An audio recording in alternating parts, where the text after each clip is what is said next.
Welcome to Movie Nonsense. This week, The Sopranos gets a Phantom Menace with The Many Saints of Newark. Also, the animated film The Addams Family 2, which answers the burning question, there was an Addams Family 1?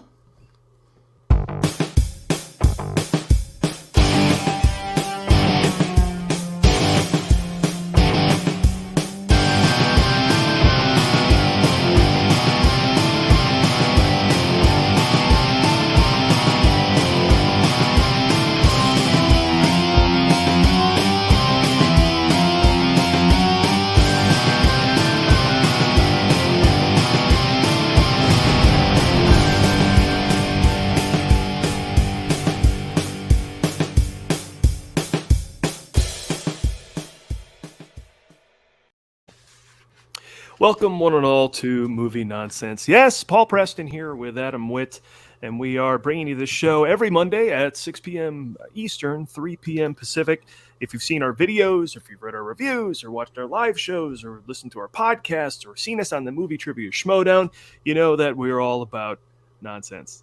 And so we've tried to put all that into one show, and I think we've succeeded with the shows we've done so far. So please, in the interest of housekeeping, tell your friends, like and subscribe, do all that stuff that you do. Share things, MySpace it, whatever. Yeah, MySpace it. MySpace it right away. Get it on Vine. Get it on Vine. Oh, man, we put out Vine videos, and I feel like we wasted our time. We should play all of our old Vine videos sometime. We went hard with Vine. At The Movie Guys. That's where you can find us on social media, themovieguys.net, of course, for our podcast appearances, our appearances on other podcasts. It's a crazy web of people talking movies, and we're happy to be a part of it. Yeah. And, of course, you can always just search...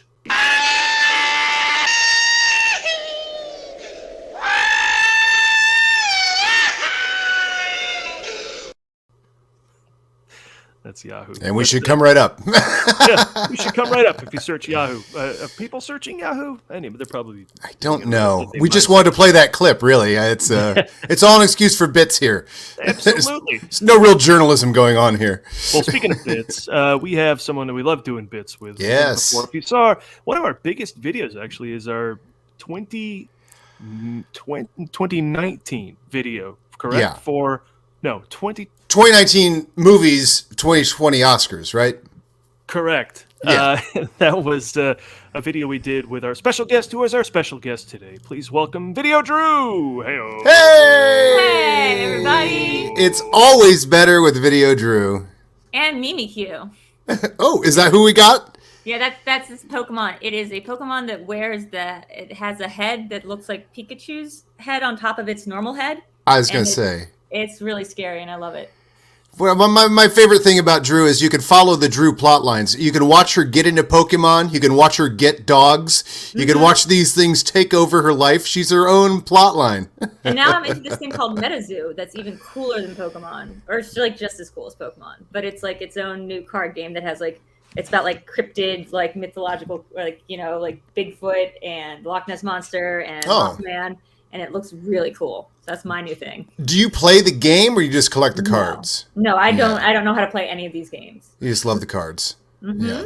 Well, I mean, that's half the fun. I have a ton of a Star Wars card game. I have a ton of cards. I had one person I played with, and then he stopped playing, and now I just have tons of cards. I'm going to, at some point, give them out to, like, John Hoey and, just other people so I can actually play this game again. Definitely check the pricing on that before you start giving them away, because they might be worth a pretty penny. Well, you would be the one I'd come to, so. Mm-hmm. I wonder about that. I have some Todd McFarlane toy line Mackenzie Brothers figures.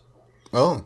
Everything right now in nostalgia is worth money, like actual money to put in the bank. Like I sold one Magic card yesterday for $50. I got an offer for like $800 for one of these booster boxes of like MetaZoo. I just have so many cards just lying around here. The coolest of which though might be Psyduck done like munches the Scream. Oh my gosh. Yeah. Personal favorite. Yes, I'll take your word for it. I love little things like that. Action figures, cards, it just all brings such joy. I have all these action figures on my shelf here and a bunch that I'm not displaying, and Sometimes I just have them out on my desk and stuff, and I'm like, these are my friends. These are my guys. These are my friends. Brings me joy. I mean, I just like owning stuff. I think of it a lot like adaptation, like the scene in adaptation. I'm not sure. Can we curse on here? Because it's a curse line I'm going to be quoting, but I don't have to. You can curse. Okay, so like it's the scene with John LaRoche played by Chris Cooper, and he's talking to Meryl Streep about how he used to collect lampshades, and he collected this and that, and then he collected tropical fish for a while, and he collected all the fish. And him and his mother just would like owned all like the fish tanks and all the tropical fish. He used to do deep sea diving, and then he woke up one morning and was like, "Fuck fish." And he took all the fish and he threw them back in the ocean, and that's how much fuck fish. And I feel like that's like a thing of mine. Is like I collect stuff, like I hoard it obsessively, and then I wake up one morning and I'm like, "Fuck fish," and I decide to like start a new thing.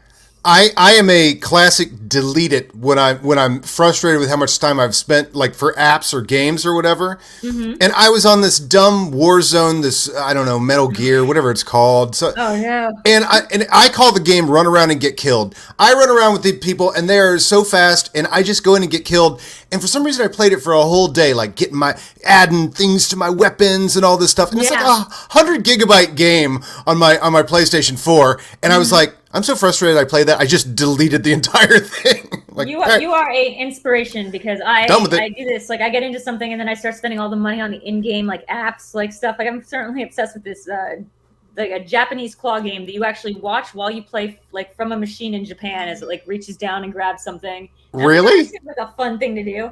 Next thing I know, it's like $30 later and I'm still trying to get this one Pikachu plushie.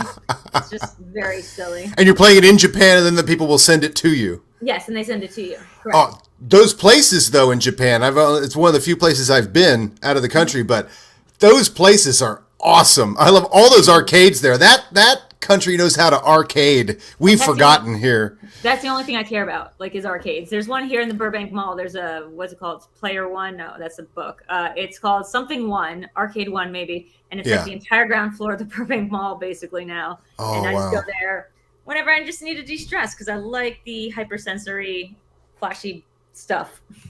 Yeah. I must have enough for a Roomba. And whatever the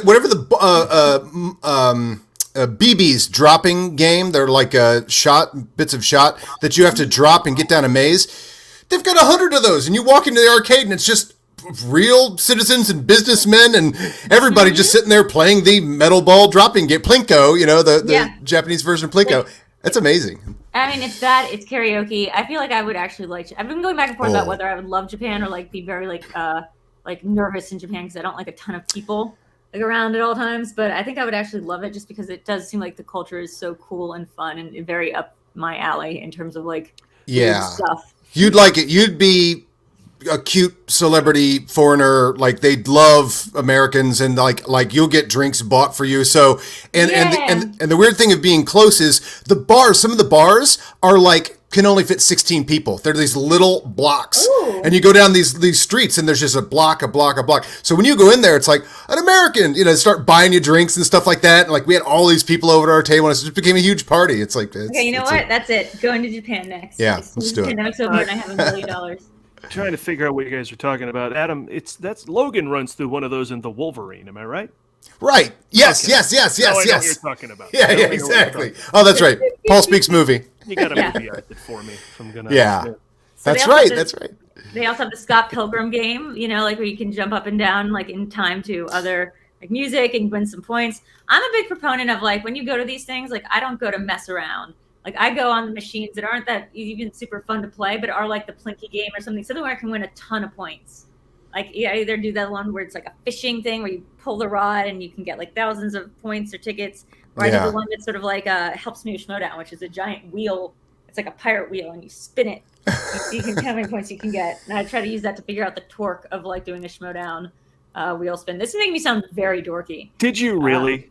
Did you test the torque of a wheel to base it on how you could best spin the Schmoedown wheel? Yes, and I've taken Parker to one of these before and been like, "This is how you spin a wheel. This is like you try to land on like the good tickets, and that's how you know if you got the right torque."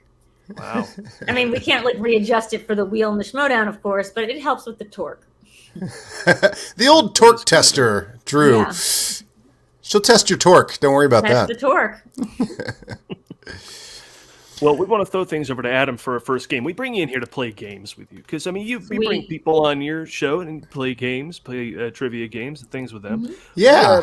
We have nonsense that we would like to do with you. I love nonsense. And we've got official nonsense today because we've got 2 games, one of which I hashed out the other night with Drew. We started throwing around one game. We'll play that a little later in the game, but this is one that I came up with early in the week and ran by Paul, and it is the Is This Interesting game from IMDb, okay? Okay.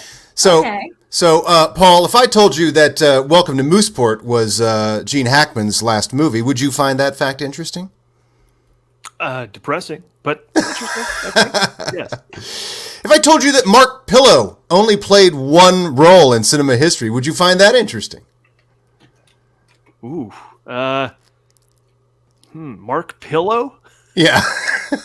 He's no Clinton Spilsbury, but it depends on the role. But I think there's potential for that to be interesting. Okay. So this is the IMDb Is That Interesting game. I've pulled a bunch of questions from IMDb, and as you know, instead of likes, it has, or helpful, as some other things have, in IMDb it says, do you find this fact interesting in the trivia section? This is what I do for a living, by the way. This is what I do for Mark Ellis and Rotten Tomatoes, is go to their trivia section of IMDb and just pull out facts and be like, is this interesting? Like, this is my job. Well, you're right. This is my Okay. straight up job. Perfect. Now, hopefully I have the answers blocked here. So now, and I can spot you because the thing, it's yes, exactly. Well, I haven't centered these. I don't know. I think I need to do it as a lower or something so we all move up. But actually, I kind of like the way it just split the screen up. Okay. Yeah. Oh yeah, we all fit. Okay. So and I can spot you how many. So it's so many found this interesting. Now, I think it might be funnier to not even tell you how many potential people found this interesting, but I can do that.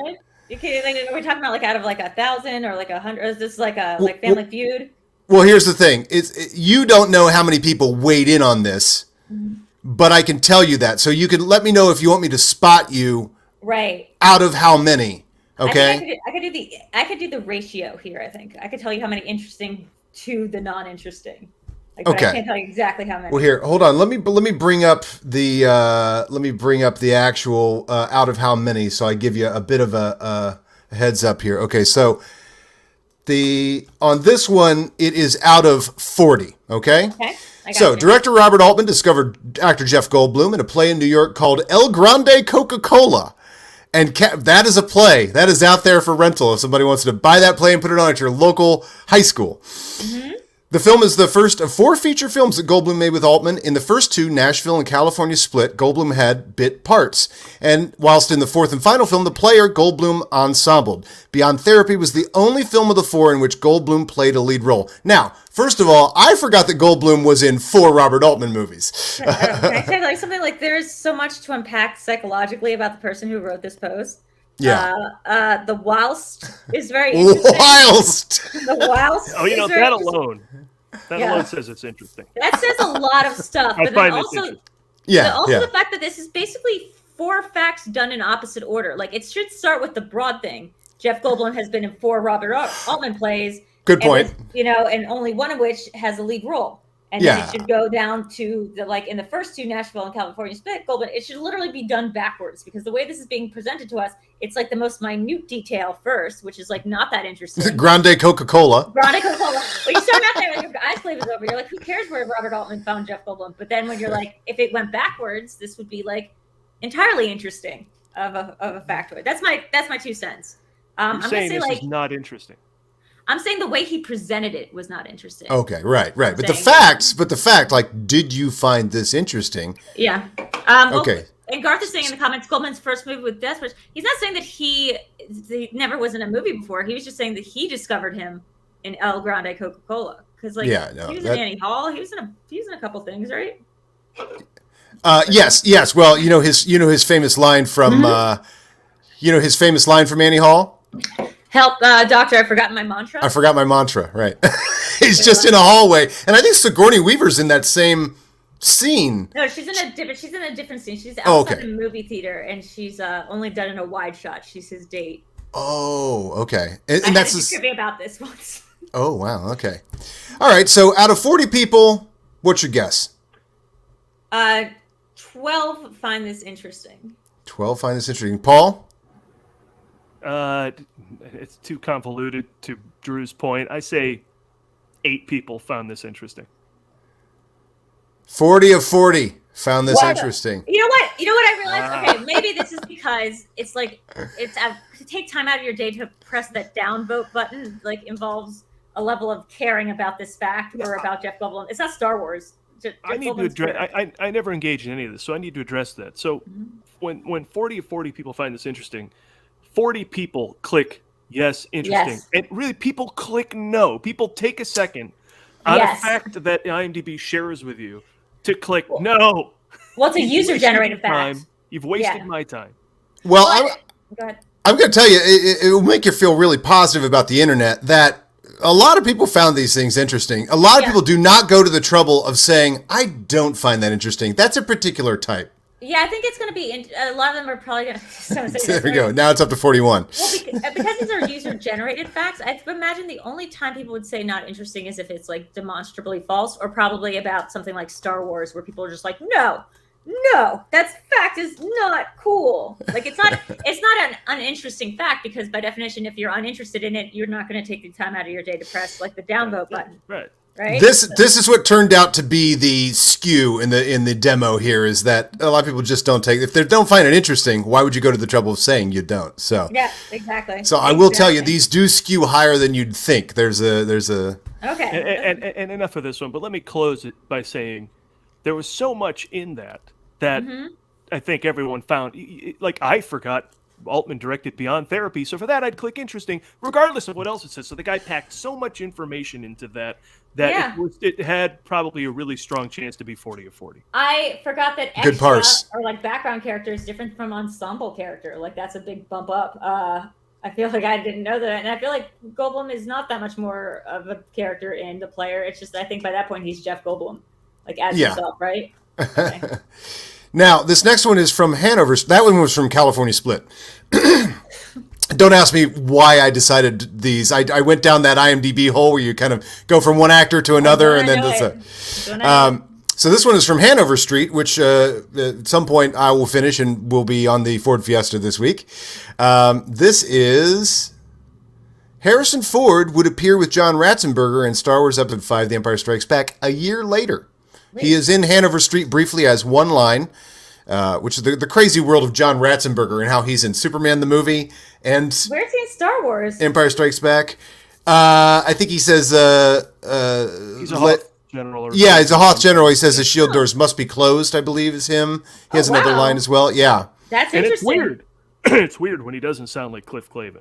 Yeah. They want to close this over there because you get lit in the heat, you lit in the cold. And... Right. It's not the Pixar voice, John Ratzenberger, that we know. It's not Pixar. Yeah. No, exactly, right? The classic. So this is a complete sample size. This one's a very good contrast of 6 people. Mm-hmm. How many of 6 found this interesting? That only 6 people bothered weighing in on this. I think it's I think it's fascinating, and I think this one is cool. And again, I think it should go backwards.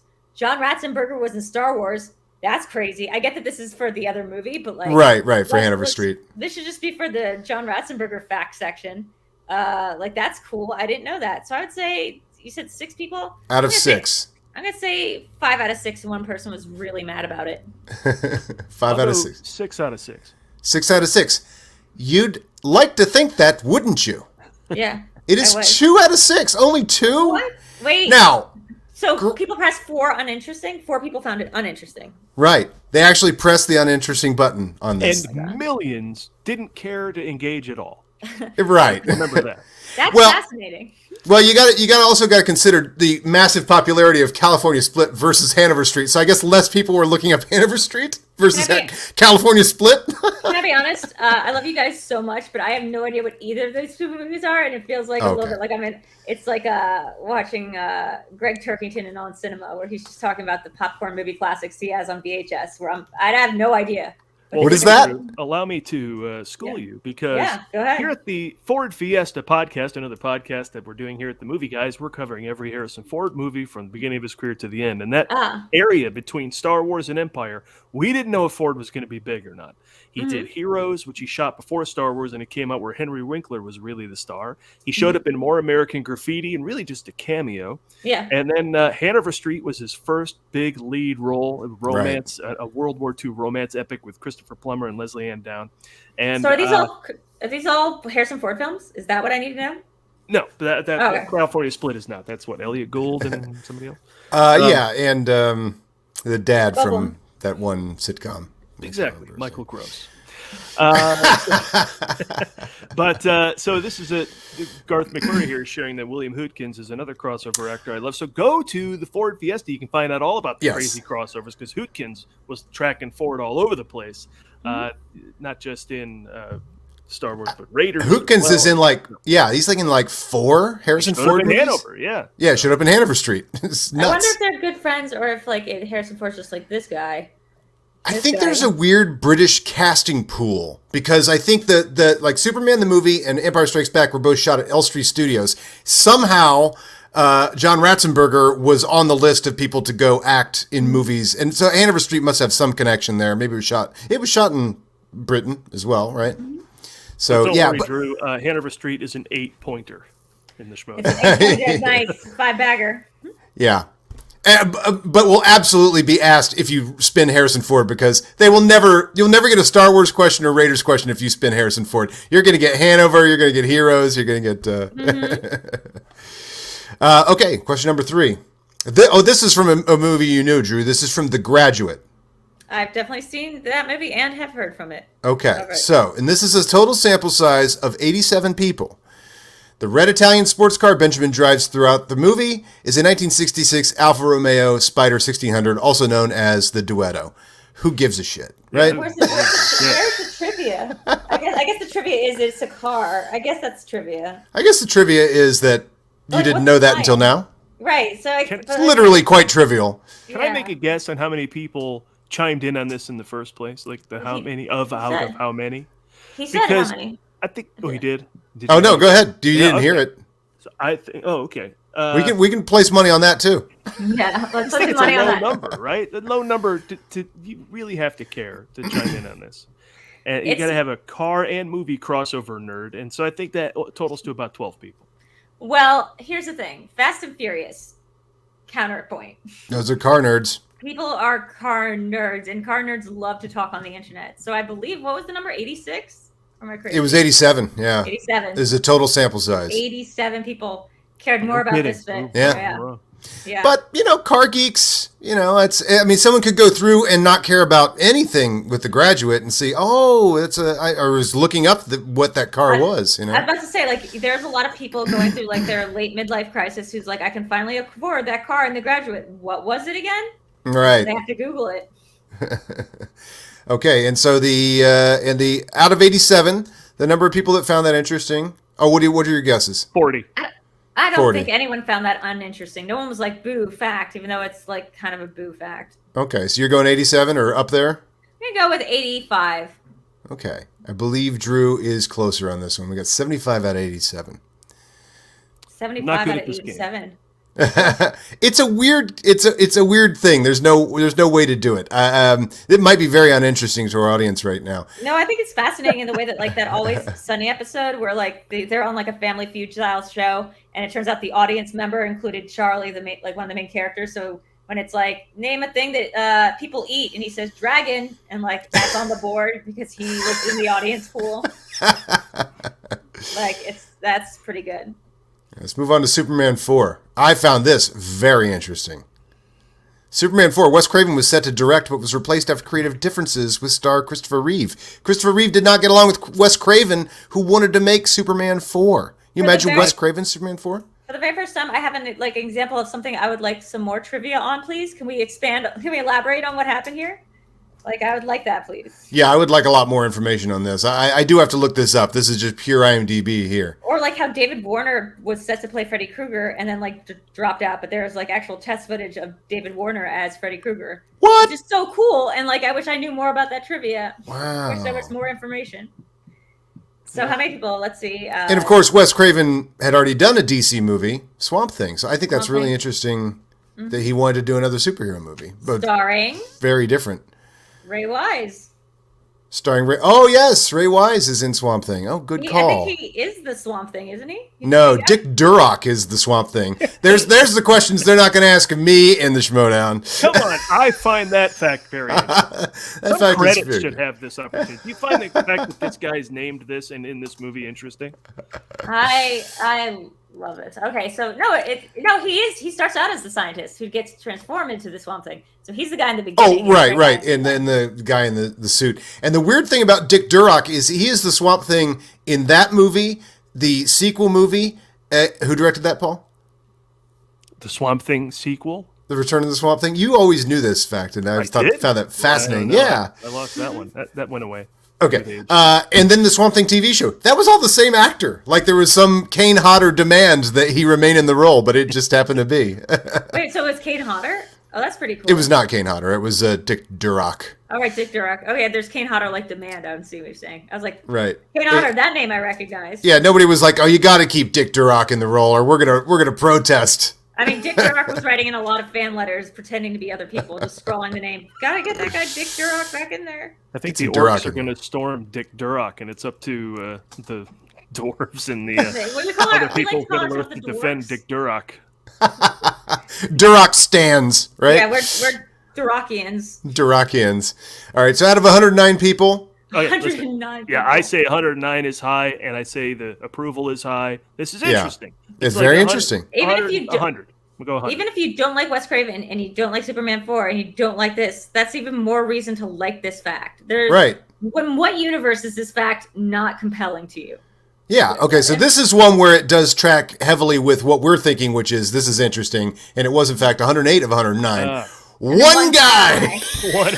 One Rex Reed. Reed. Who written Paddington 2. Rex Reed. Was it Rex Reed? Because Sure. Yeah, why not? Let's go with They didn't reveal... he was in Superman 2, right? Or Superman 3. He had a small role. Oh, that's right. No, Superman 1, he had a small role, I think. You have to take a shit on that fact anonymously.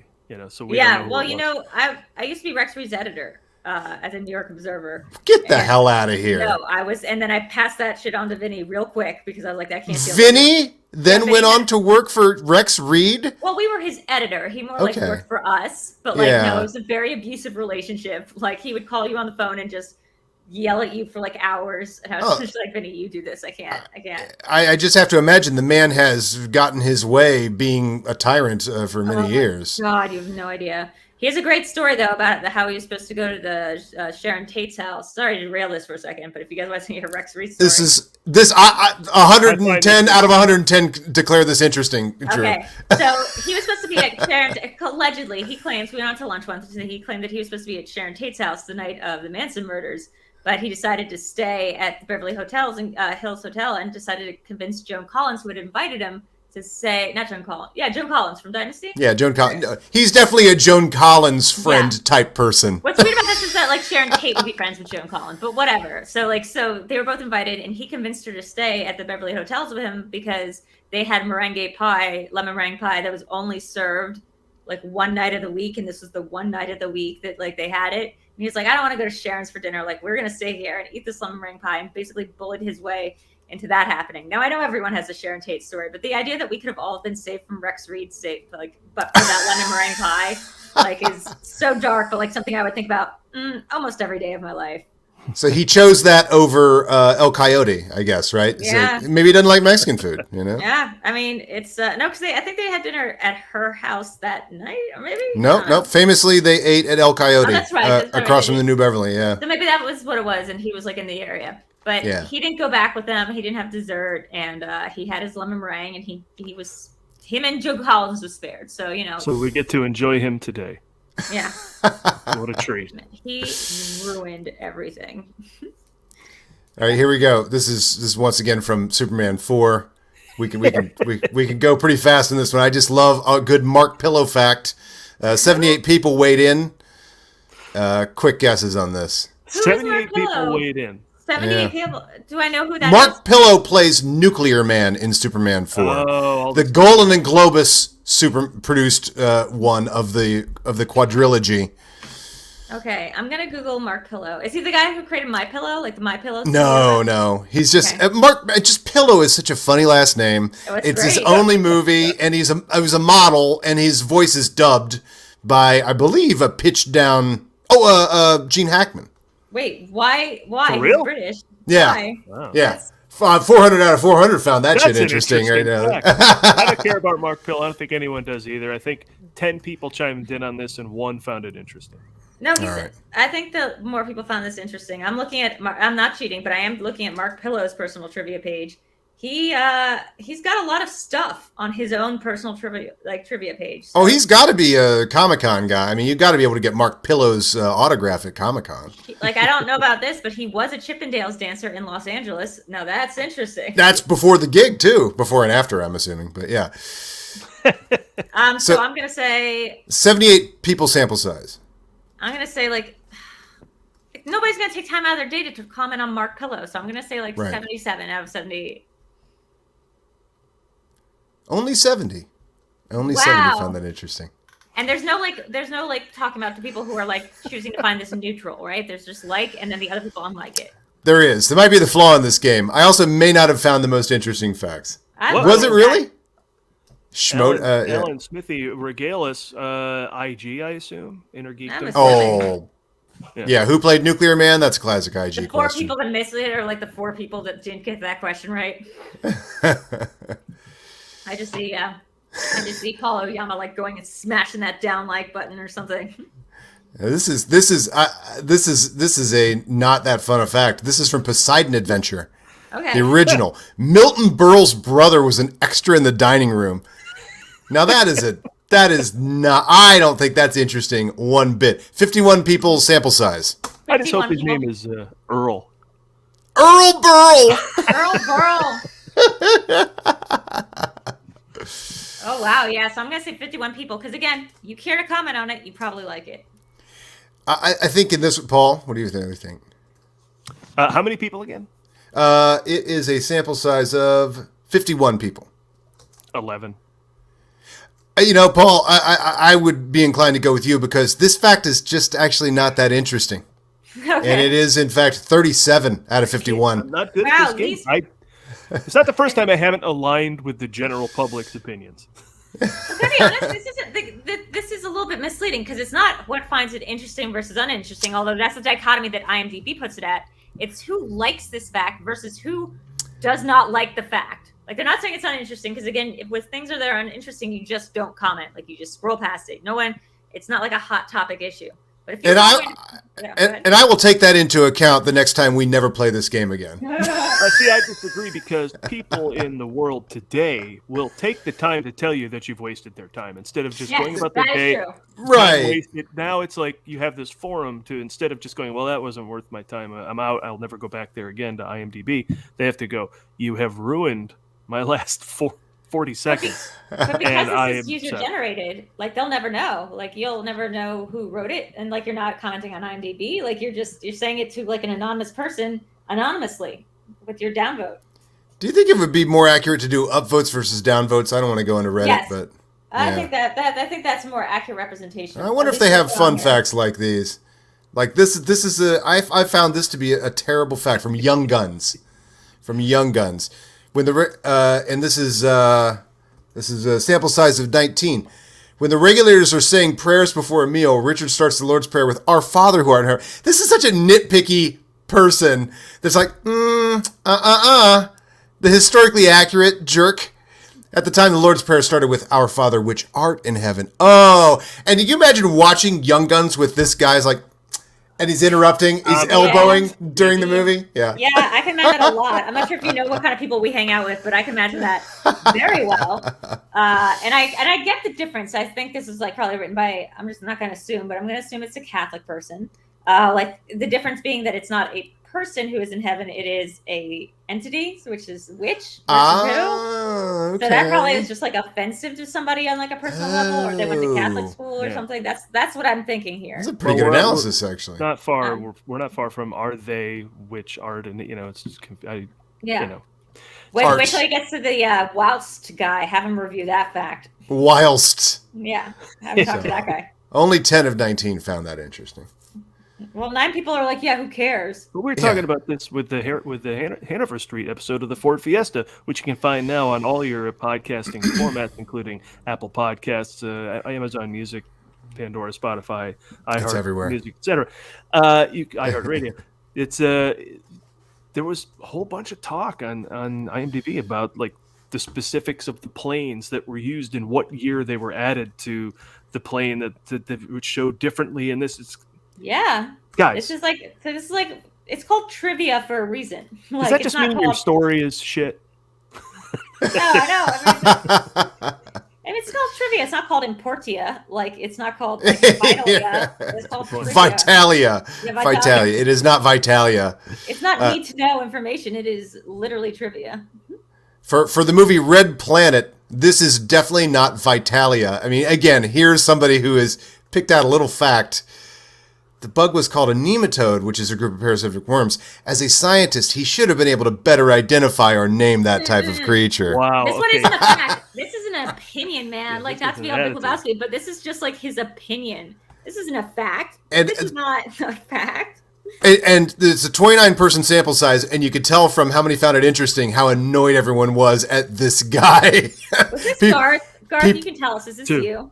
People went to the trouble to actually say, "Come on, it's not that interesting." Well, it's also I think the deck I made interesting, not that interesting is a little misleading because I think people here were probably being like, "This isn't a fact. Like this isn't not interesting. It's just not a fact. It's your opinion about what he should be able to do." Now this one, I thought this is also from Red Planet. Val Kilmer and Tom Sizemore were both in Heat. No shit. Oh my God. Well, a lot of IMDb is that. Like when you get to the bottom, because what happens is people write the good facts and they're all on the top. And then you get to the bottom and everyone's been scrolling and they're like, shit, what else can I say about this? And they start searching. Like this, you find this a lot, like on big movies like Star Wars or whatever. And they'll just start reaching for anything. So they'll be like, these two people were in a movie together. These two people were in a movie together. And if that's already been done, they'll just like twist it a little and be like, these two people were together in a movie the same year as these other two people. Yeah. Well, I mean, once you've run out of Red Planet facts, yeah, you're right. You got to go down to this. Can I tell you something? I love Val Kilmer. I've never heard of any of these movies, but especially this one. I've never heard of any of these movies, especially this one. Sample size of 25. Everyone pretty much gives this one a middle finger here. Yeah, 4. Like 4 people. Not interesting. Yeah, see, that's not. It's not. This is an interesting fact, but we all know it, and I'm offended that you would bore us with having to read what I already know. Yeah. This one is a fact. This one is a fact technically, but it's also like a fact that's like common sense, or how do I put this? Like, it's cultural consciousness. And I find it interesting that you can read the attitude of how many people said not interesting, but like for that one right there, it's like, yeah, no shit. Not interesting, dude. Come on. We all know that. Even if you didn't know that, that wouldn't be interesting news. Because two people starring together in a different movie isn't inherently interesting to like anybody. Like, you know what you should have told me? That the 2 guys from Heat were also in a movie called Red Planet. That's interesting, huh? It's like the comment on Alien that says, "Did you know Sigourney Weaver was also in Aliens?" Yeah, exactly. That's exactly what it is. Or it's like, did you know Lance Henriksen was also in Alien Resurrection with Sigourney Weaver? Like that's just like another fact. You go over Aliens and then go, Lance Henriksen also played a role in Alien Resurrection with Sigourney Weaver. Yes, and Alien versus Predator without Sigourney Weaver. Without Sigourney Weaver. He's Wayland? I don't even get that. Yeah. Wayland, and then Yutani is revealed at the only good scene of Alien versus Predator Requiem. The end credit scene is the woman Yutani, because it becomes the Wayland Yutani Company, and she is given the weapon that they got from the thing. So she's the one that weaponized. Like Wayland was the one that wanted to find extraterrestrial life. Yutani was the one that wanted to weaponize everything. Yeah, that's super fascinating because I've spent this entire time watching Alien and Predator franchises, being like, who the fuck was Yutani? Like, who was Right. that guy? And it's a woman, and she was like the weapons person because he's like if you retcon it from Prometheus, he was just kind of interested in outer space and robots and living forever. Yeah. He wasn't like a big weapons dude. I'm going to assume that Ridley Scott discarded any of the ideas the Alien versus Predator Requiem added to the mythology. I'm just going to assume that. Fair enough. Why I'm not an inner geekdom. Some of these could be inner geekdom. Okay, this one's from Breakin'. The movie Breakin'. Also from the producers of Superman 4. Though the end credits never reveal it, Ozone and Turbo's real names are Orlando and Tony, respectively. Yeah, I'm also responding to Galaxy Geek Channel saying they're called exomorphs. Aren't they called xenomorphs? Same comment. Xenomorphs, yeah. Ozone. Maybe the Predators are exomorphs. Maybe. I mean, they do have exoskeletons as created by H.R. Geiger, but that's a fun fact. But I don't know about exomorphs. Through the end credits, what movie is this? Ozone and Turbo? Yeah, Breakin'. The very first breakdancing movie. Here's a better question. How many breakdancing movies were released in 1983? 4. 3. Breakin', Beat Street, and Fast Forward? No. No, Breakin' 2. They got 2 out in 1 year. That's how quickly they shot those. Yeah. Is that the one that subtitles Electric Boogaloo?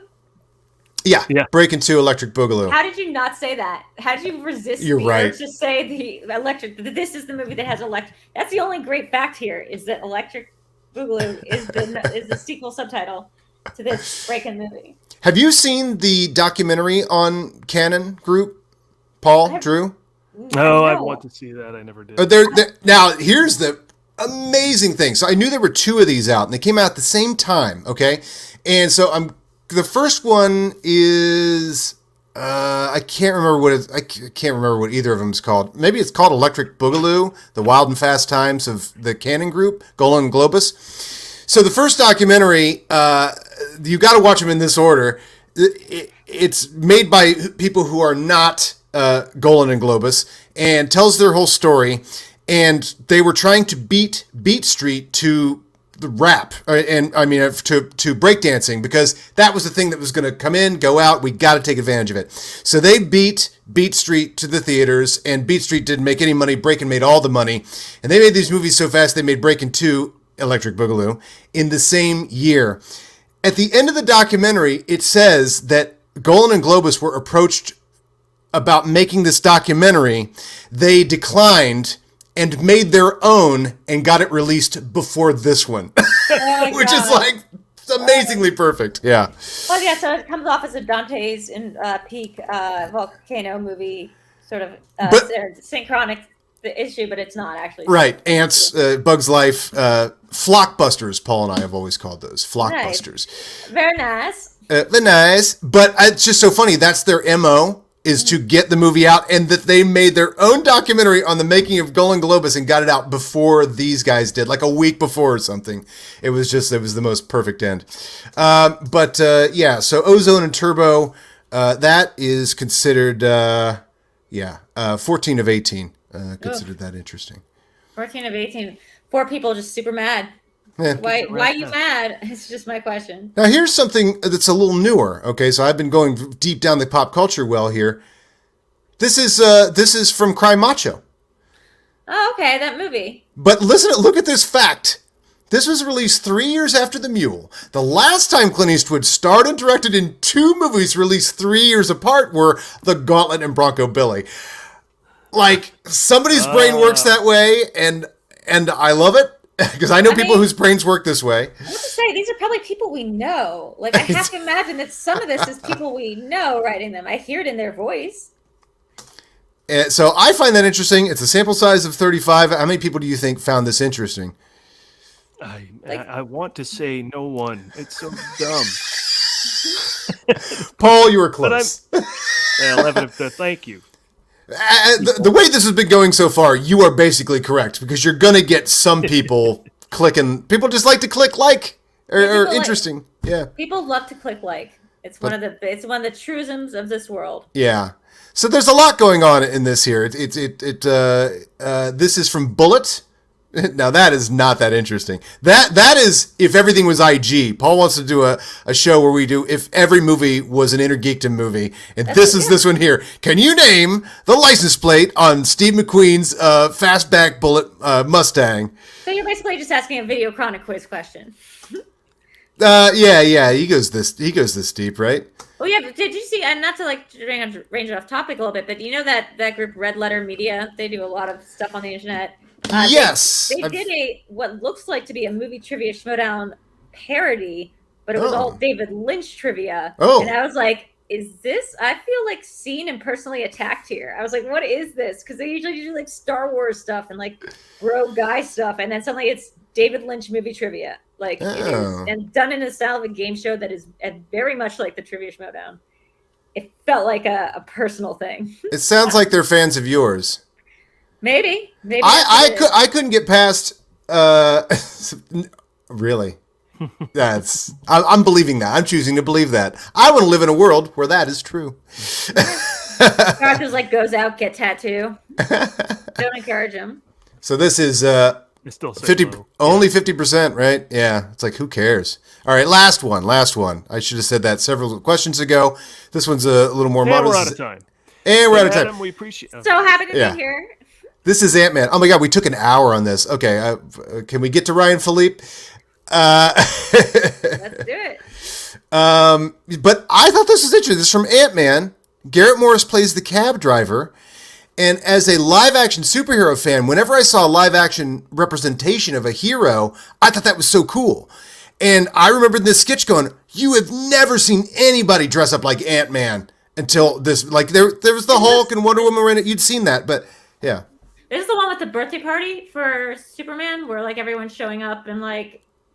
I think it's a birthday party. Probably it's the one where Belushi comes out of the bathroom. Yeah. Yeah. I've seen that one. That's really fun. I mean, there's a lot of fun facts about the movie Ant-Man. Greg Turkington from On Cinema plays the Baskin-Robbins employee who fires him. Like, and then like in the world of On Cinema, which again is the Tim Heidecker. Oh, is that okay? You told me about this, and I have not seen this. It's a fake TV or movie review show that was playing on Adult Swim. Now it's its own channel behind a paywall on like the High Network. But it's an in-world review show in which they never really get around to talking about the movie in question because they're so busy like Tim hyping up like a fake product that he's selling. Okay. And the narrative spans so intensely, but there was this rivalry between them for a while because one of them got into Ant-Man playing the Baskin-Robbins guy, and then they had Peyton Reed on to like discuss why the other one wasn't on it. And then he shows up in Ant-Man 2 as the guy doing the ferry, like he's doing this ferry tour, like on the boat. Right. Yeah, that's Tim Heidecker. So good. And they give everything 5 bags of popcorn and tell you the runtime of every movie. Like, and mispronouncing everyone else's name. And like, they clearly have not seen the movie in question. They're just kind of like gloss over it, give it 5 bags of popcorn. Solid bits. Runtime. This thing spirals out for like, I think 10 years now, and includes a 5-hour-long fake trial that they held. A whole like a mockumentary called Mr. America. It's insane how okay, all going goes. All right, I gotta check this out. And let's end this segment here. 445 people in the sample size here because it's a big Marvel movie, and luckily, many of them found this interesting. Yeah. And that concludes the very last time we played that game. Let's take the guy up on his offer there. Thanks, Bruce. Right? Yeah. Bruce Leroy. Nice name. That's from what's The Last Dragon? Barry Gordy's The Last Dragon. Show enough. That's the bad guy. Right? Show enough. Right. Well, let's burn through then something else here. We've got. Let me get over to where our content is to talk about this. Let's burn through some trailers. All right. Just some quick responses. Each take a line or two to give me your thoughts on some of these trailers. We're not going to show the clips. We don't get copyright strikes. But if you went out and saw the trailers, then you know what we're talking about. For me, the one that looked most exciting, excuse me, is this. The Tragedy of Macbeth. Did not know this was coming out. Had Really? no You idea. didn't hear about Suddenly, this? Joel Coen, Frances McDormand, Denzel Washington. This has been a thing in a while. This has been like in the works. they've been talking about this. I don't pay attention to rumors and stuff. That's how I end up in Blade Runner 2049 and being surprised that Harrison Ford's in it. So I kind of enjoy that, even though I'm in the wrong field right now to avoid spoilers. But yeah, so this got to be a surprise for me too. Yeah, small teaser, but I mean, Denzel Washington's one of our best actors, right? In movies, and Joel Coen. I'll see anything that he does, and yeah, it looks like such a departure from huge. All the. It's weird not to go with his brother. Have they ever done something solo before? No, I don't think so. That's really. It's kind of like I'm like wondering what the story is there, but I like it because John Turturro has played a version of Macbeth, I think, in a crime movie but it was like a crime retelling of Macbeth. It's just funny that they went with another Coen Brothers staple. Like they went with somebody who's not a Coen Brothers staple instead of the guy who's played Macbeth, who is a Coen Brothers staple for this movie. Yeah. And I think it's gonna be really interesting. But Coen Brothers teaming up with Denzel, that's like a monumental thing already. And the fact that they're doing a black and white Macbeth. Yeah, it seems very, very serious. Is Ethan Coen not involved at all? I don't think so. Because, I mean, it used to be credited as directed by Joel Coen, but Ethan would be a producer or screenwriter. A screenwriter, yeah. I mean, perhaps it was just to get it off of their brand. So right. It won't be by the looks of it. Yeah. You're not going to see Tim Blake Nelson show up as, I don't know. It might. I mean, like, Frances McDormand's in it. Like, yeah. Which one is she married to? Is she married to that one? Joel. Okay, so she's married to Joel. And this is Joel Coen writing or directing, right? Yeah. Okay, so his wife's in it. So I'm guessing there's going to be a couple more faces, whether that's Michael Stuhlbarg, John Goodman, what have you. I wouldn't rule Tim Blake Nelson out, except I don't think he has a face for Macbeth. Like he doesn't look like he belongs in this world.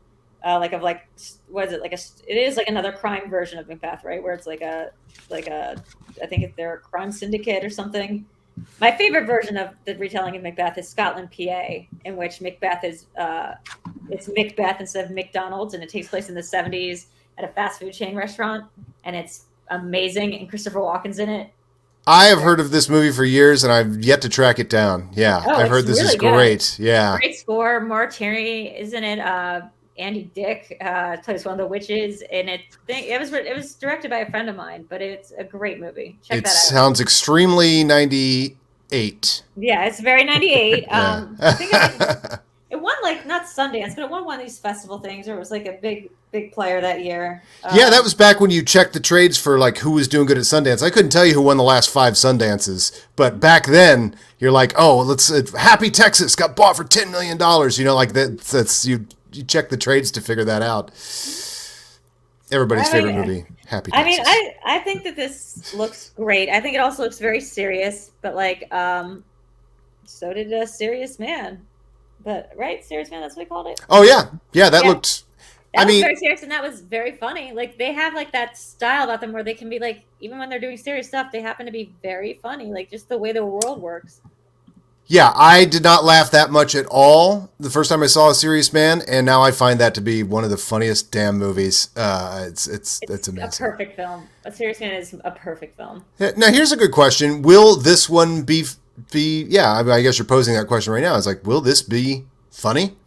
Maybe that's why it's just Joel Coen. He's no, I'm going to break away. I'm going to be the Jerry Zucker and break out to do the more serious movie from the airplane movies we've been making. This is his first night, is what you're saying. It's his first night, right? Exactly. We are saying that. That is exactly what we're saying. All right, how about this one? This just debuted this morning, I believe. Oh, yeah. There were photos all over LA that Paul Thomas Anderson was out shooting again and making a film, and I'm shocked we saw a trailer this soon, but the teaser came out for Licorice Pizza this morning. Yeah, so I saw this. It looks very strong. Not really sure what it's like. In it, you see Bradley Cooper saying that he's dating Barbra Streisand, but it doesn't. Yeah. The plot of the movie, although the girl has sort of a Streisand-ish look to her. So he's playing John Peters. Okay. And John Peters was her hairdresser who ended up a movie producer and ended up tanking an entire movie studio. Oh my God! But that again, this is and made money, and they just kept hiring the guy. He's got his hooks and everything. He's the guy from the Kevin Smith story, reading the Superman Returns script Oh, to really? him. You know that Kevin Smith story where he's like No. lays back on his couch? That's John Peters. Oh, wow. But he was a hairdresser. Like shampoo was supposedly loosely about him. I'm not sure, but Why would it not be about him? Like, very clearly, I feel like that is either about him or the other guy who got murdered during the Mansons, Jay Sebring. Jay Sebring, right? How many other famous hairdressers do you know? Well, and you know what the innovation of Jay Sebring and he was, and it just never occurred to me that the innovation was the blow dryer. Instead of sitting under the big, space helmet like Grandma did, that was how you used to dry your hair. And then somebody invented the blow dryer, and it was only in like France, and and somebody's like, I'm bringing that to America. It's like, this guy's got a blow dryer. You're like, go. It cost you $100 in 1975, but go get a blow dryer. That was what made them so famous. They had blow dryers. Yeah. Or that he was like the person that spawned it here in America. Yeah, like the blowout, like what is that what they call when you get your hair blown out? Yeah, that's like the blown out. That's like invented by these guys, I think. Yeah. For my money, I just want to see Paul Thomas Anderson have fun. Just have some fun. Right. Yeah, he used to have fun, but the only don't problem is Inherent Vice looked like it was going to be fun. You're right, and it should have been. Yeah. Paul Thomas Anderson needs like a better editor, maybe someone to help him like fix that narrative. He can make narratives very long when they feel like, not like I'm one of these. Oh, I am one of these ADHD millennials who's just like, just give it to me, give me the story. I don't need like a 50-minute tracking shot. But here's the question: what's the song? The song that's in the trailer. I don't know the names of songs. I call all songs by the lyric I remember from the song. So I believe this is "Life on Mars," right? Yeah, is that what it's great. called? Yeah. Mm-hmm. Okay, it's also a lyric, and it's called that. "Life on Mars." Aren't you playing with house money when you set your trailer to Life on Mars? This movie could suck. But like you're throwing Life on Mars out there. You're like, this looks amazing. Mm-hmm. We also saw the trailer for this. Don't Look Up. Oh, that one I didn't get to. You guys have to weigh in on that. That's been out for a little bit. Unless there's a new one. This looks pretty good if you're into that sort of thing, which I am not. Which is like disaster, end of the world kind of movies. Is it a 9/11 movie? No, it's about a giant asteroid heading towards Earth, but filtered through Adam McKay. Don't Look Up. Oh, it's McKay. Yeah. Oh, it's McKay writing directing. And Jonah Hill's playing either the vice president or like the secretary. I don't know what he's playing, but it looks he's got some funny parts in it. Adam McKay, Pinata Full of Bees, Second City's Adam McKay has moved up to directing Leonardo DiCaprio now. Mm-hmm. Well, he's also the producer of Succession. He's doing a lot of weird shit. He's amazing. What an auteur. He won that Oscar for that movie with Steve Carell and Brad Pitt and Christian Bale. I'm going to need Garth to just put that in the IMDb trivia fact so I can dislike that comment and find it not interesting. Which one? The one that he just wrote about the movie. That one? No, the next one. Oh. No. No. Ah! Like, no. And also, like, that's a little bit of like a burn on me for like the time I did that with the Armageddon / Deep Impact thing. So, like, just uninteresting. 80 out of 1,000. 80 out of 1,000 people found that interesting. Exactly. But then we saw this trailer came out. Come On, Come On. Yeah. Mike Mills film with Joaquin Phoenix. Is Mike Mills the guy from REM? It's not. Same name. Oh, I think he's the guy from Beginners. And did he make 20th Century Women, I believe, as well? Which are both like very like good, like small portraits, like slice of life movies. And this one looks like that. This one, yeah, it looks like that, but it's also like not selling me super hard on like anything happening in this film, and that's fine. Like some movies can just be quiet, gentle, like movies. Like 20th Century Women is very much like that. Like, and what was the other one you just said? His other one? Beginners.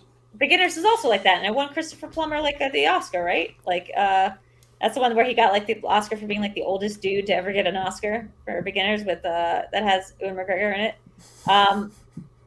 Yeah, sure. But I think that this could be great. It's just Joaquin Phoenix doesn't really lend himself to quiet. I mean, we're talking about the Joker here, right? Like he's done quiet movies, but I feel like he's very self-serious, and like this might kind of drag it down a bit. The trailer was very self-serious. Also, didn't you think that was his kids in the trailer? Because we looked it up. It's not. It's like niece and nephew. Well, he's an alien. right? Yeah, he's an alien. That's the amazing thing. You could turn the sound off and go, "Oh, what? This looks like a warm, family. It looks like an Y tu Mama Tambien kind of like richly like these moments." Wait, And he's an alien? yeah, but the voiceover is like somebody saying, "You will have to live among them. You will be born as a child, but you will have to be raised." I think he's just telling a story. I don't think that's real. No, I think he's an alien. Let's Google that. What's the name of the movie again? It's called Come On, Come On. And while you Google that, Yes. when I first saw Come On, Come On, I thought of an old sketch we did. I thought it was a horror movie because of our old sketch. I thought it was a Smash Mouth song. Remember when we were doing live shows at Improv, IO West, Improv Olympic, IO West in Hollywood, and we had that sponsor, Come On, Come On Flashlights. Come on, flashlights. Hide in the light, die in the shadows. That's what the trailer says. There are creatures, alien or mystic creatures that are coming to kill everybody, and they're ferocious. They're hungry, they're angry, and they're afraid of the light. So, pretty much a flashlight could take care of that. But you know, Paul, in these movies, the flashlights are always so darn unreliable. That's true. That's why we here at the Movie Guys are proud to be sponsored by the Come On, Come On flashlights. Have you ever woken up to find that the Earth has ended and the world's been taken over by an alien race with a sensitivity to light? Have you ever found yourself in a cursed graveyard, campground, or a suburban parcel of land? Well, if you haven't, you might. And if you do, you'll need to be prepared with the Movie Guy's own brand of famous and long-lasting flashlights. The Come On flashlight. Here's a scenario you will certainly recognize. You've decided that midnight might be a good time to take a shower in the abandoned locker room formerly used by the coal miners until the massacre, whose anniversary you're showering on. Who's there? Oh!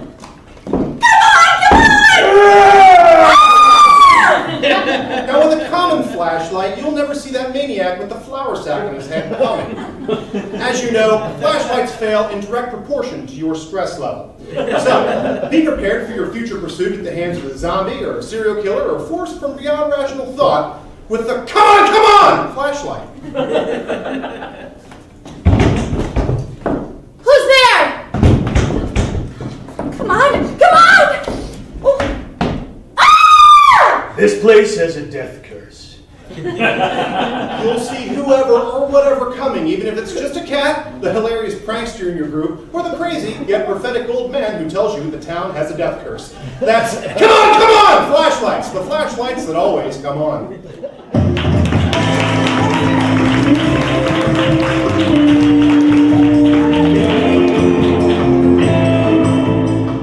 Movie Guys! Adam, how long ago was that? A while ago now, 10? Yeah. 10 years ago. You guys By, look great. Thank you. By 2012, we got into Second City and ran that for another year and a half, I think. But, and the great Karen Phillippe showing. Yes, of course. But that's all I thought of. Turns out it's an alien movie, Adam? No, it's not. No, I'm wrong. But Come On's a weird name for a movie. Anyway, what is it about? It's about a guy who's a documentarian who goes across the country interviewing children about the state of the world, and then he forges a bond with his nephew and niece. Oh, I okay. had a heads up because I already Googled this, being like, what the hell is this movie? But hey, man, he points out the black and white 166 by 1. I mean, that's with the what is it? The Witch. We got so many. This format is coming back to square. It's A24. This is what they do. A24, square and black and white. Mm-hmm. That's what they do. Well, which wasn't black and white, but yeah, that's ratio. We'll get to the other trailers some of the time. There's a lot of those that have come out recently, and but I do want to talk. Those are the biggies.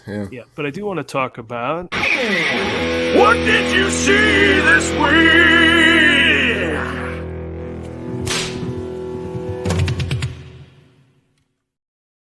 So, what did you see this week? I can start because I spent most of my time in Arizona. I chimed in to do the show from Arizona last week. I was in Sedona and went to Saguaro National Park down near Tucson. But while I was down there, I went to Tombstone. Hey! Tombstone, Arizona. And it is, still kind of tombstone-y. Wow. That's however, awesome. They did not shoot the film there. I totally would have gone to what do they call it? What's the name of it? Okay, Corral? No, there's Old Tucson Studios, just outside Tucson, Arizona, where they've shot a ton of movies. They did have the OK Corral, recreation, which was fun. All right. With Doc Holliday and everybody. Huh. And you could go to Wyatt Earp's house and wow. Took a pic there with the team from the shootout, which was Nice. fun. Oh man. It feels like something Mike Kalinowski would be at. That is a bullseye, absolutely. Yeah. But the one thing they did have were, I guess they had some saddles from the movie Tombstone that Wyatt Earp, Kurt Russell rode as Wyatt Earp. Not too much more there going on with the movie. Of course, the posters and everything were everywhere. But, they were excited about just the lore of their town being so represented in the movies. From everything from Burt Lancaster.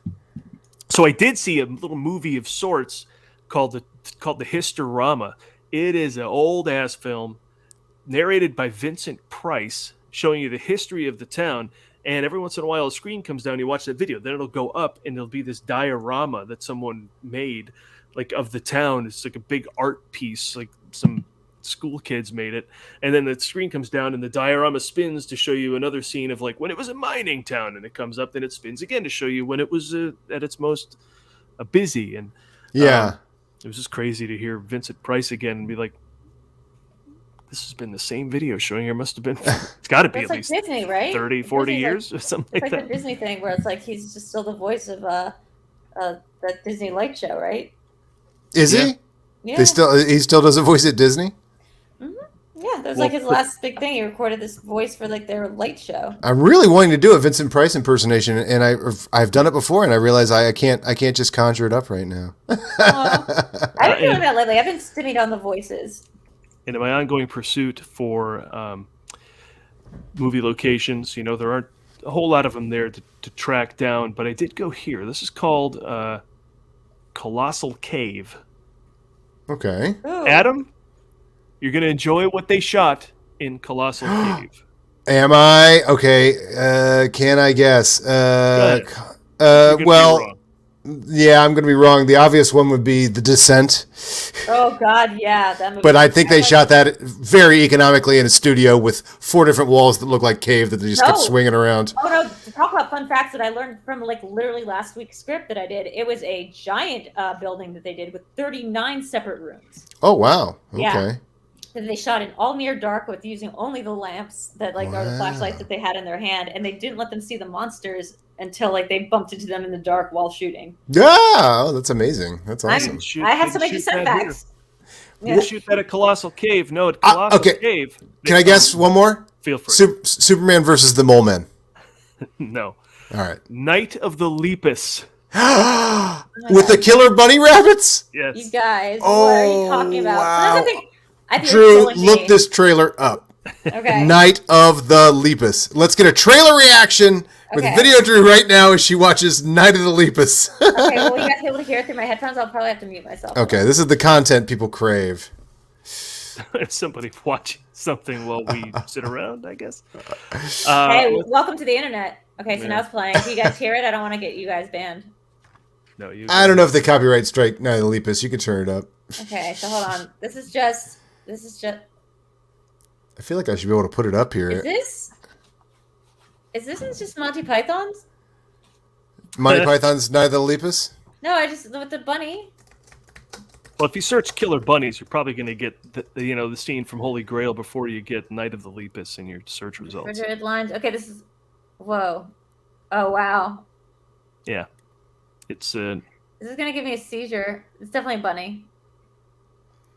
Yeah, they basically would have a bunny Bunnicula. smothered red, stuff on its mouth, and then threw it at someone who would catch it and do the whole thing. Why do they keep flashing to these?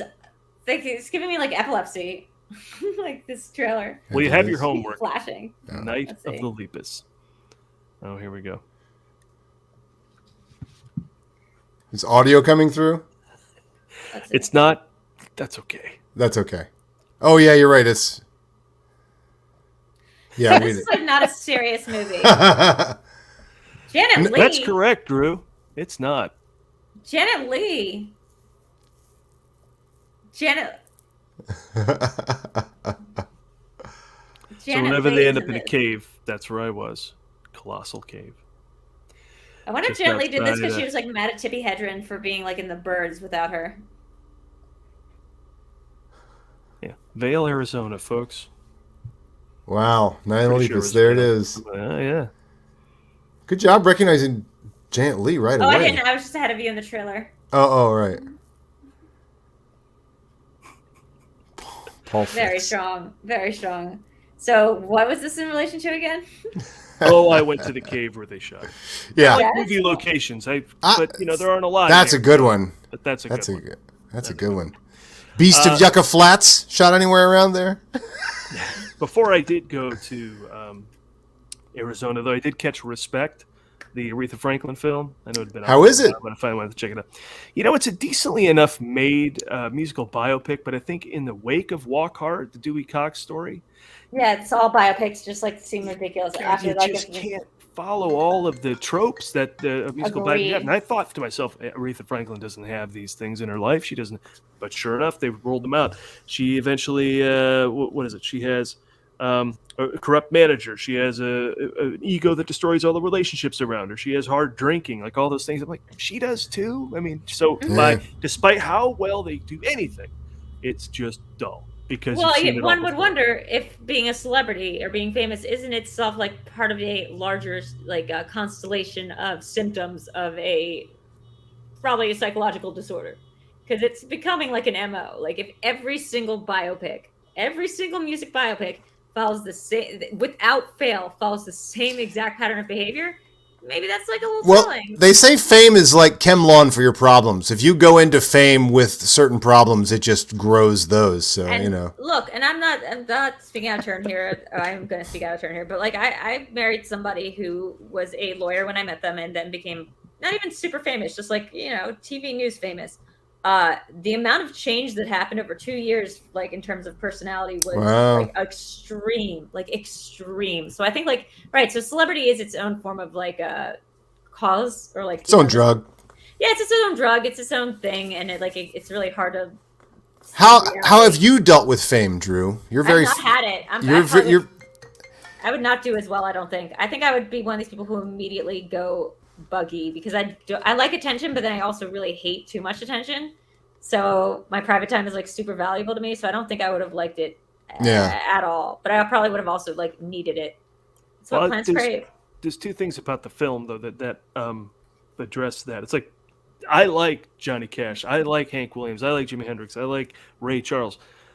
But what you find out from the movies, they're assholes. And so if you have someone that you hold dear as an artist, don't see the story about them. Just enjoy the music because you're going to find out that they're an asshole.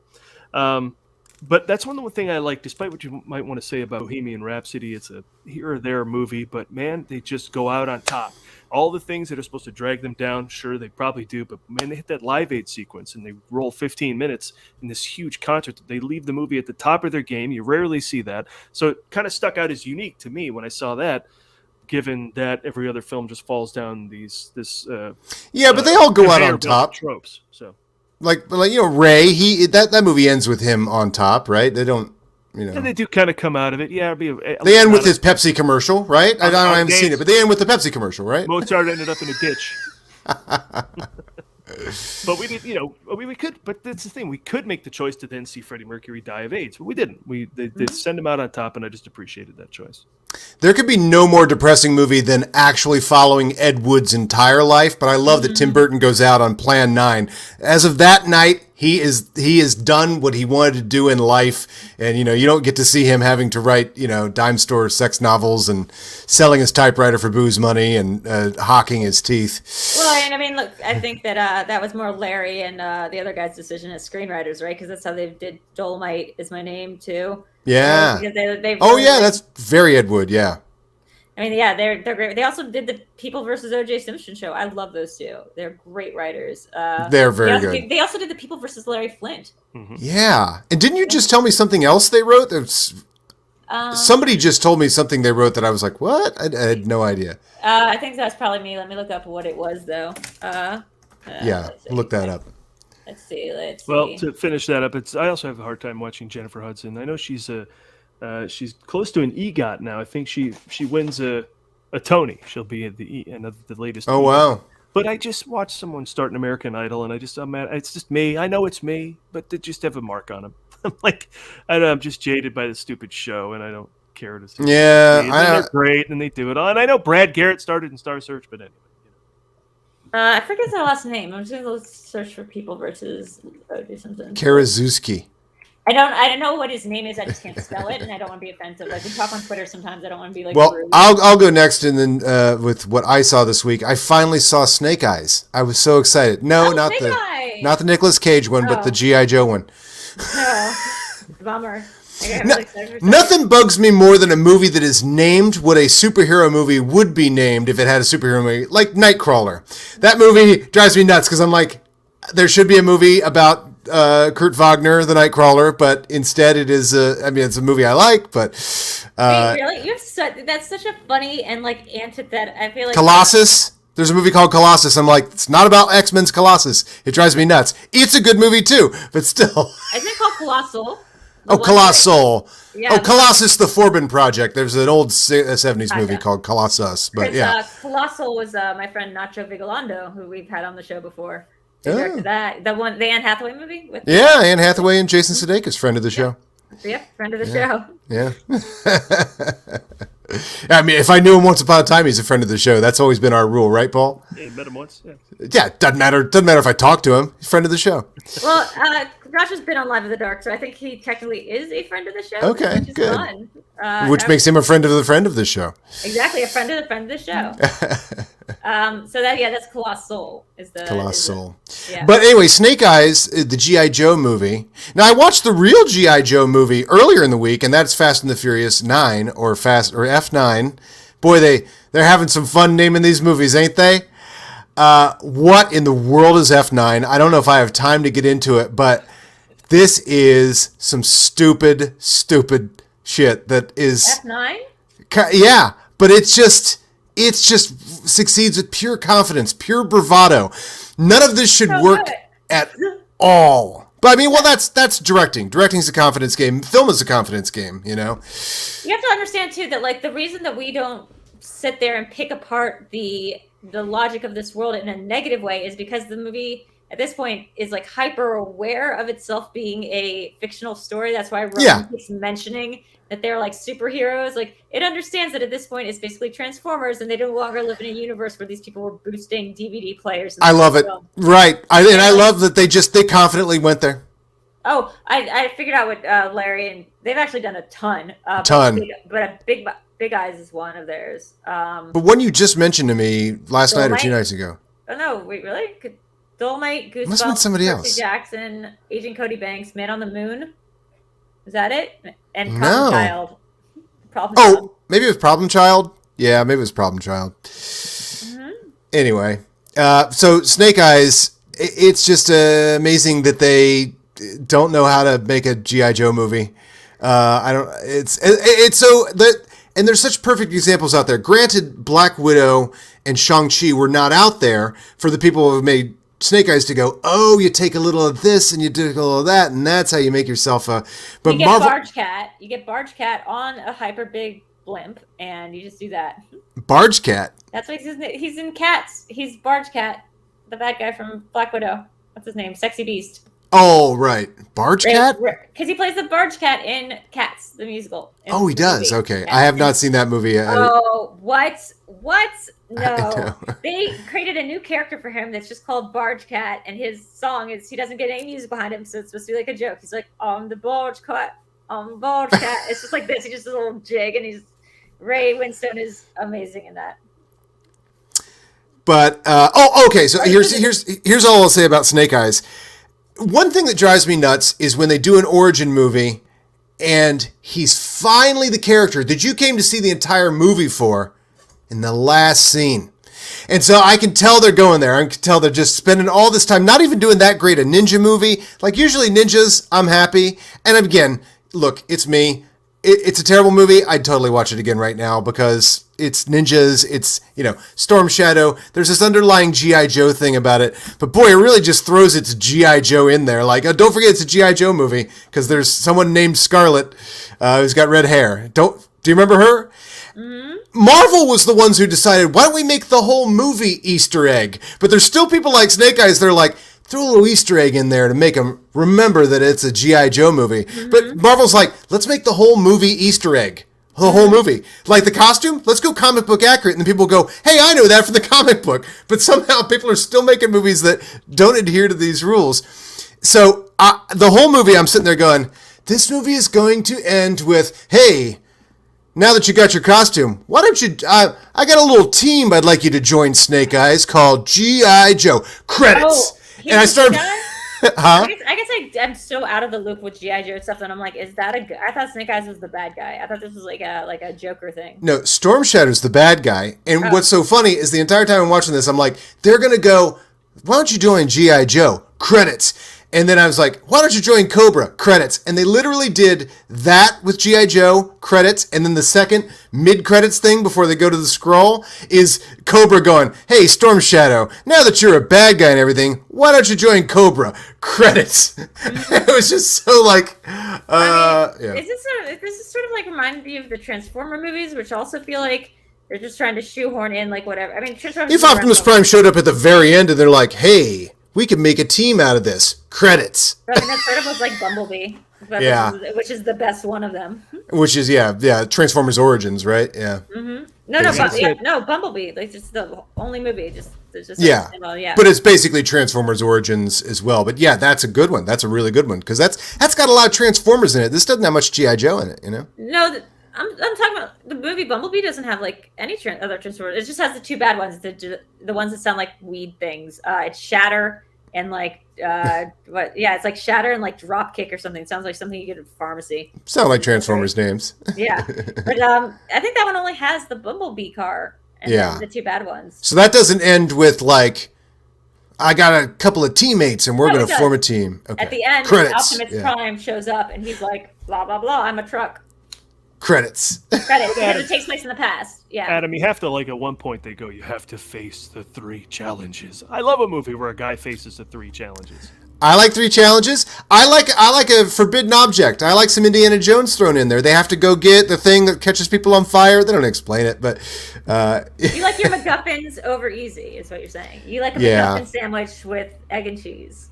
There are so many shots that are shot so that the person's face is not facing you and they can drop in whatever plot that they want. And it's so funny. There's one shot in there where it's Snake Eyes and whoever the leader of the dojo or whatever. And she starts going into, we must face the final evil. And the camera goes off of her. And then she says 4 paragraphs of what's going to happen. And like as soon as it gets off of her, she just starts going on about, because the first challenge is this and the second challenge is this and only then can we bring about the this. But they knew what they were doing, so. But yeah. I just G.I. Joe has never been my thing personally. No, that's dude shit for sure. I mean, it could be one day though. Who knows? Like with the Pokemon stuff, a year ago, if you told me that I was going to be into Pokemon, I would have been like, that's so dumb. Like, how bad did this isolation thing get to you, Drew? Because that's so, like, I would have just rolled my eyes so hard. And now, like, look where I am. Well, I always said that Snake Eyes G.I. Joe Origins was going to play out a lot like Wolverine X-Men Origins, and that there would be just one of them. Yeah. And the director would get, like, 3 other spin-off movies about it? Like, James Mangold? What else do we need to cover, Adam? We play any other game? Or look, we're running late. We are running late. You want to save? I came up with the other game with Videodrew, and it's definitely a discussion game. So it's like we're going to go a half hour without. So, and that game is who should Ryan Phillippe have played in various movies? Do you want to just do one? Let's just do one. All right, you take your pick. We got American Pie, Scream, Dazed, Faculty, Halloween H2O, Dazed and Confused. Sorry. Italian Job, Saving Private Ryan, or Ladder 49. It's just there for a joke. The pension story? Is that a pension? No, that's Crying of Lot 49. No, that's a... What's Lot of 49? It's a World Trade Wow. Center movie. Let's do that one. I've never seen it, but let's do it. No. The Restaurant Ensembles, that was meant to be the outlying joke. Let's see. So the rest of them all seem like movies they could absolutely have done. Like he could have been in any of these. Like Exactly. They're all in his wheelhouse. They're all like early 2000s or late 90s. is he not in The Faculty? He's not in The Faculty. See, he's not in Scream. I'm surprised. Well, he was in I Know What You Did Last Summer. You can't Let's be do American Pie. Who should he have been in American Pie? Stifler's mom. You think that Ryan Phillippe plays Stifler's mom? And that concludes who should Ryan Phillippe have played. All right, hey, let's just run down him. Who should he have been in Scream, Drew? Ryan Phillippe. Who should he have played? He should have played. God, he would have been the right age to play. I guess like an Cotton. I guess he's like right between the ages where he would have been the high school student and the like guy who probably killed Sydney's mom. So let's give him like the little Cotton, because I never liked Liev Schreiber as Cotton, because Liev Schreiber's not. You're right. You know what? Actually, this is actually. I thought this game was a bit of a goof, but I think you're making a pretty good point here. Yeah, Liev Cotton Schreiber doesn't quite work there. Or No, he leave. doesn't, because he got more famous. He was played by Liev Schreiber when Liev Schreiber just was not famous, and it was just like you just saw him on the TV for like half a second. Yeah. By Scream 2, they were giving him bigger parts, and I think by Scream 3, it was like Liev Schreiber was like a name, so having him come on and be a bigger part of the story was like its own side plot, and he had 100% Cotton, his own show, and it was like Liev Schreiber's in on the joke. But the thing about Liev Schreiber is he's not funny. Like he thinks he's funny, but that man is just like not a funny actor, and like he doesn't really work for me as like a surprise cameo actor, because like I'm just like, oh, like he just seems like he'd be a barrel of laughs Ray Donovan, really. So like I think that if you swap him out for Ryan Phillippe, who would have been a cool celebrity cameo that you would have seen for half a second in the first movie to begin with, because he was already in I Know What You Did Last Summer, kind of like what they did with Sarah Michelle Gellar and putting her in Scream 2, because she was also in I Know What You Did Last Summer, like that crossover. Right. Yeah, that's why I included a couple of these. Is Ryan Phillippe could have been in any of these. He could have been in The Faculty. Who does he play in The Faculty? Do you know The Faculty? Real quick. Robert Patrick. There's a theory that The Faculty is the event from 1998 that they mentioned briefly in Cabin in the Woods, when they talk about a similar incident where they almost Lost a school? No, they almost lost the world because the bad guys almost won. I mean, the good guys almost won. They're not supposed to win. Is that an intentional reference to The Faculty? People think it is because there's no other horror movie that came out in 1998 that has the same plot that they're describing. They say the event at the high school where like something happened, and like the way they're describing it, there's no other horror movie that it could be a reference to. So it might have been The Faculty, in the sense that it's like it was never an alien invasion. They're retconning it. If this is like an Easter egg, they're retconning it to say this was always part of the initiatives thing to like prevent the end of the world. Well, and that's a catch-all movie. That movie's meant to encapsulate all the horror movies. All the horror movies we've seen have been this company killing teens to worship for the old gods and keep the old gods. It's pretty brilliant. Yeah, pretty brilliant. Yeah, so the whole thing's a great commentary, and it's great. Final girl like trope. I mean, I love everything about Cabin in the Woods besides Joss Whedon being involved with it. But I love. Yeah, we're supposed to hate him now. We don't like him. Yeah. I mean, he's a pain in the ass, like a lot of directors are. But he like psychologically tortured a bunch of women. Right. On Justice League. Yeah. Well, no. all over, right? On Buffy and like on Buffy. Oh, really? The Buffy crew? I never heard that. I heard the Justice League stuff. Yeah. The Charisma Carpenter thing is awful. And then, like, I also just personally had a friend who, when I was a journalist, who, like, was, while he was, like, seeing other women and also while he was getting a divorce because, like, his wife spoke out and was like, he's just a serial cheater. My friend, who was very, very young at the time, started up, like, in a relationship with him and was, like, very toxic. So I just, like, have that anecdotal thing where I'm like, yeah. Right, that sucks because I went by my middle name in high school, Drew, because of like Drusilla from Buffy. So like I love the art. No, I mean everybody's great until you find out. I mean that's why I say I'm about when I find out I'm not supposed to like certain people, and then I got to get the story afterwards. And I always say this, it's like, what do you still like Tom Hanks? Oh, haven't you heard? And everybody's face goes, what? Like because suddenly you realize you have to stop liking Tom Hanks, but that's not true. No, but I just say that because I'm like it's the equivalent sometimes, I mean, luckily, I had a lot of these assholes that, got exposed. I had no affinity for any of these people. So yeah, I mean, look, it's Charlie sad, Rose, go away. Yeah, you know what? I was not heartbroken to lose Garrison Keillor or whatever. Yeah. Yeah. Who cares? Right. Exactly. Good. Sounds like Ryan Phillippe should have played Joss Whedon. Joss Whedon. Ryan Phillippe should have played Joss Whedon. Yeah. Ryan Phillippe, he's having a little bit of a comeback. Like I feel like he was in MacGruber, which was a couple years ago, but he was like That on was a TV good. show. He was on a TV show or two. He hasn't aged terribly. I don't know why he just like stepped away from acting. Yeah, he took like 10 years off or something, and then he came back. I mean, but he easily could have been in Dazed and Confused. I don't know. He doesn't have the right look. Like I think that Linklater specifically cast people that looked like they belong in the 70s. That the Yeah, you facial don't think he would've- structure, like he has the facial features of someone who could have been in the 70s if you saw them in a photo. Oh, and we're not buying him in 54. So I see what you're saying, right? He doesn't work in 54. Right, exactly. That it's like what? I mean, it's really is a guy from 1997 in that movie. You're like, where did you get this guy from 96? It's also like his mannerisms, like everything about him is very like affected in a certain sort of like cool guy, Cruel Intentions like way. By the way, Cruel Intentions was probably I think his best role. I think so. That's my favorite Ryan Phillippe, I think. Up till MacGruber. I mean, I always liked what's the one that I can't remember. The one where he's like in an espionage thing at like his workplace? No, the one with Del Toro. Him and Del Toro. I can never remember the name of that movie for some reason. Benicio del Toro and him.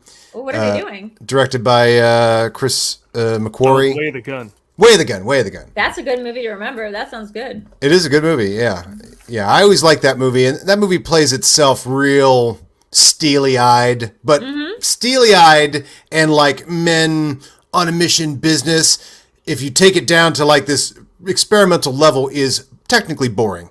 And you got to get into it and you go, oh, this is one of those boring movies about men with a code or whatever. And so, like, okay, then you prepare yourself like, all right, I'm going to watch a boring movie, but I'm going to like it because it's meant to be boring, But at the end of it, you're like, But it's a little all over the place. I forgot that he was in Crash, and the one I was trying to think of was, I think, Reach. Yeah, the Chris Cooper, Ryan Phillippe one, where they were like the true story of the FBI agent convicted for spying for the Soviet Union.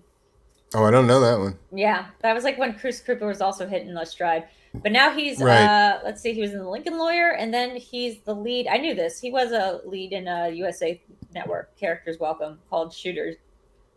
This is Phillippe? Yeah, Phillippe. He's from Delaware. He just did Big Sky on ABC as well. Oh, okay. So he's doing big TV. Like he just did like last He's got some TBAs coming out. American Murderer and Lady of the Manor. It's like American Murderer is the one with But at the time, he could have easily been in Halloween H2O because Josh Hartnett is in both this and The Faculty. Who should he have played? Michael Myers. Michael Myers. I mean, there's a lot of people in H2O. You know who has like a hot second in H2O, like in the very beginning, is oh my God, Joseph Gordon-Levitt. Right. He gets killed with a hockey skate. Yep, and then call back. And he's like, so Joseph Gordon-Levitt's both in Halloween and a Friday the 13th, which is pretty cool. But also call back Janet Leigh, also in H2O. Right. H2O's got, it's a Kevin Williamson script, so it would have worked for him because he also did I Know What You Did Last Summer. Which Friday the 13th does he get killed in? He doesn't. He's Tommy, not Jarvis. Tommy Doyle. No, which one has Tommy Doyle in it? He's in the other one. He's Tommy Jarvis. He's Tommy Jarvis, right? I'll have to look that up. I think you might be thinking of Tommy Doyle Halloween 6, which is Paul Rudd. So I am thinking of Tommy Jarvis is Joseph Gordon-Levitt. Yeah. I have to look this up. Yeah. Tommy Jarvis was played by Tom Matthews and Corey Feldman. Right? Let's see. Right, we have a lot. Eric's going to correct me here. We have a lot to look up. Let's go look it up. The point is, I'm pretty sure Joaquin Phoenix is the recast for Ladder 49. Okay, and that concludes. Yeah. Who should Ryan Phillippe have played in these movies? Let's get the plugs. The Ford Report. The Ford Report. This is the Ford Report. Talking about the Ford Fiesta. That's our other show where we're watching every year some Ford movie. And I've been meaning to do this because I was out of town last week, but because Indiana Jones is a great archaeologist, I have been digging things out of my garage, and the first thing I showed was a dollar bill with Indiana Jones on it. Here's what I found today: an old pin from Air Force One, now on video cassette. Awesome! I want that so badly. That's like the kind of thing I drop a lot of money for. Yeah. Yeah, that is near and dear to my heart because I worked in the movie theater and you always had to wear the pin of whatever, was the movie that was showing or whatever. And those big blocky pins was the format. There were no tiny, cute little circular pins. It was always that full thing. Somewhere I have a huge collection of those myself. That's near and dear. Am I crazy? Maybe Joseph Gordon-Levitt was not in any of these movies. Anyway, go on. I think you're thinking of Halloween, and you might be confusing. Tommy Doyle is played by Paul Rudd in Halloween 6. That I knew because I was doing a Halloween script, but I thought I could swear Nerd Comics said that Joseph Gordon-Levitt was also in Friday the 13th. Maybe I'm nuts. Mom must be nuts. It belongs in a museum. Right now, our latest Ford Fiesta episode out there is Forced In from Navarone. Next up, Hanover Street. We'll get Hanover Street. And then we'll do a More American Graffiti episode with special guest William Bibbiani. Yeah, we got Bibbiani on. And what's so fun is when we first announced this thing, people started saying, "Ooh, can I be on for this? Could I be on for this?" Which kept us from having to actually start booking people and calling people and saying hey, do you want to be on the show? So yeah, that was one of the first ones. He was like, "I want to be on for More American Graffiti," which is not something you expect to hear. For anyone ever. Yeah. But of course, that's what I love about Bibbiani is he will turn you around if you think that a movie doesn't have merit and you talk to Bibbiani for 10 minutes, you walk out of that going, you know what? I think Caddyshack 2 is the better of the two movies. Well, that's it then for this show. Yeah. Thanks for tuning in. Please do every Monday at 3 p.m. Pacific, 6 p.m. Eastern. Tell your friends, share and post, the whole nonsense.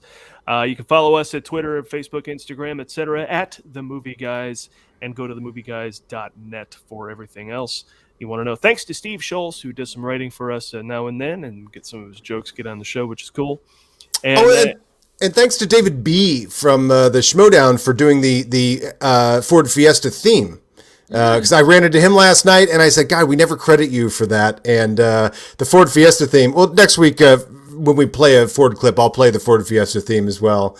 Credit David B. Music. So if you need, for all your music needs, the Ford Fiesta theme comes courtesy of him. And he's very proud of it. And we had a good discussion last night on that. How much I enjoyed that piece of music. Videodrew. Yeah.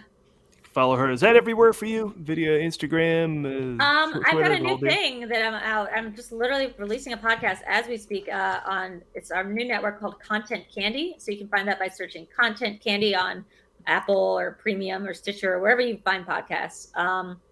So it's me and Nerd Chronic's new production thing because we have this little studio now. I'm about to release an episode of Garmin Shows Ya, which is my show with it's my show with Lon Harris, where we just talk about whatever. What is it called? Garmin Shows Ya? Yeah, Shows Ya. Okay. I thought Schadenfreude was a long word for a sketch troupe. Garmin Shows Ya? It's like Garmin Bozia from Twin Peaks, but I decided we added to twist it. But now we're realizing that it was a bad idea for a podcast name because it's really hard to Maybe spell. just call it the Twin Peaks Show or something. But it's not about Twin Peaks at all. It's just about whatever. So Garmin Shows Ya. That's what I'm promoting. It will eventually be about the Drew Lodge. Mm-hmm. Check out Content Candy, though. That's content and then candy like cotton candy. So that's not to be confused with Content Candy, right? That's somebody else's site? Okay. Someone else's site spelled exactly the same. Also, tonight we're doing James and the Giant Peach as a Video Chronic Pop Culture Quiz. If you want to head over to the YouTube channel, that's going to be at 8 p.m. Whoever wants to join in, I do Cinema Bias. I do Why Are We Like This with me and Adam Collins on Saturday. Live in the Dark Videodrew on Sundays. It's just a ton of stuff. Drew does a show every day, and that's what's so funny when she's like, I'm just putting out a podcast. I'm like, have you been editing a podcast the entire time you've been on this? It wouldn't surprise me because you're always putting something out. Yeah, I kind of had to, and I'm also trying to write some stuff. But Good. Oh, yeah, if you guys have the Roku channel, check out, or Roku whatever, check out the Rotten Tomatoes streaming channel, OTT channel on there because I have a couple of scripts that are out right now. And Mark Ellis is the host. Hosted by Mark Ellis. Is that on Roku TV's own channel? Is where Rotten Tomatoes is? It's on Roku, and it's Rotten Tomatoes channel on Roku. And then I think it might be streaming on the Roku channel, but it's also on the Peacock network. They have a couple episodes up. Okay. Yeah, so if you have the Peacock, look up. Is that the only place that is? Is that on YouTube as well? No, it's not on YouTube. It's on Peacock. If you have Peacock, it's called RT Essentials, and otherwise you have to go to the Roku have the Roku thing, and then wait for it to come on as part of their content cycle. So it makes it sound very silly, but yeah, I do that. Mm-hmm. That's the comment of the day right now. That is your outline. All right. Thanks for watching, everybody, and we'll see you next week. See ya. Yeah.